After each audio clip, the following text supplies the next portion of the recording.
নমস্কার, আমি শিখা। বাঙালিয়ানাতে আপনাদের সবাইকে স্বাগত।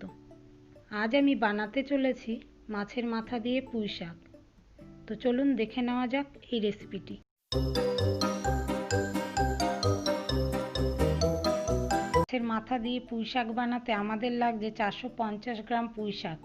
এখানে আমি শাক ও ডাঁটা আলাদা করে নিয়েছি। এছাড়াও লাগছে কুমড়ো 150 গ্রাম মতো, একটা আলু, একটা বেগুন, একটা ঝিঙে, 4টে চেরা কাঁচা লঙ্কা, আর লাগছে 400 গ্রাম মাছের মাথা। এটা আমরা হাফ করে কেটে নিয়ে প্রথমে গ্যাসে কড়াই বসিয়ে দিলাম। এবার আমরা কড়াইতে খানিকটা তেল দিয়ে দিচ্ছি। তেলটা গরম করে নেব। অন্যদিকে মাছটায় নুন ও খানিকটা হলুদ দিয়ে দিচ্ছি ও ভালো করে মাখিয়ে নিচ্ছি।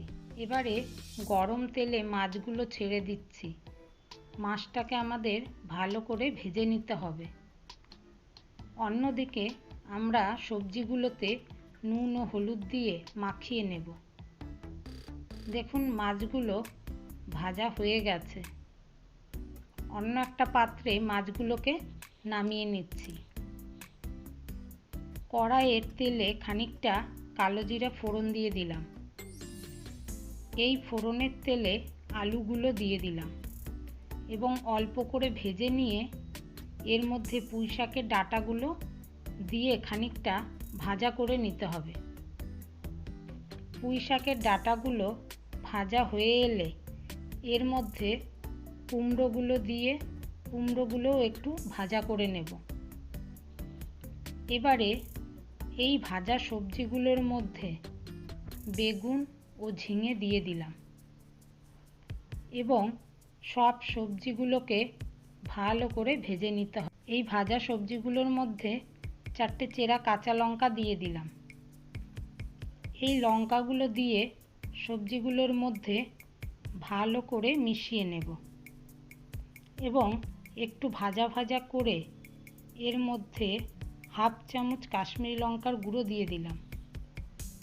এবারে সবজিগুলো ভালোভাবে মিশিয়ে নিয়ে এবং সমস্ত সবজি যখন ভালো করে ভাজা ভাজা হয়ে গেলে এর মধ্যে পুঁই শাকের পাতাগুলো দিয়ে দিলাম এবং সবজির সাথে পাতাগুলো ভালোভাবে মিশিয়ে নেব। পাতাগুলো মেশাতে মেশাতে যখন পাতাগুলো নরম হয়ে আসবে তখন সমস্ত সবজির মধ্যে আগে থেকে ভেজে রাখা মাছের মাথা দিয়ে দেব এবং মাছের মাথার সাথে সবজিগুলো ভালোভাবে মিশিয়ে নিয়ে একটু ভাজা ভাজা করে নিয়ে এর মধ্যে খানিকটা জল দিয়ে দেব। জলের পরিমাণটা এমন দেব যাতে সমস্ত মাছ ও সবজিগুলো ডুবো ডুবো হয়।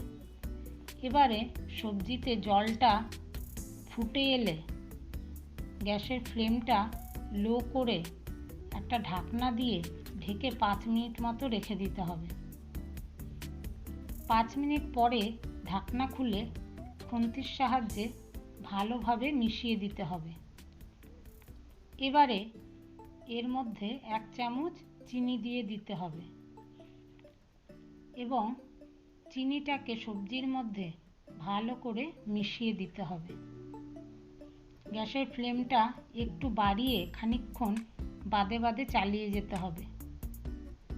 যখন দেখব সবজির জলটা পুরোপুরি শুকিয়ে গেছে এবং কড়াইয়ের থেকে একটা তেল বেরিয়ে আসছে তখন বুঝতে হবে আমাদের রান্নাটা রেডি। আপনারা এটিকে বাড়িতে বানান আর আপনাদের এক্সপিরিয়েন্স কমেন্টে শেয়ার করুন। ভালো লাগলে লাইক করবেন আর এই রকম রেসিপি আরও দেখতে আমার চ্যানেলটি সাবস্ক্রাইব করতে ভুলবেন না। ধন্যবাদ।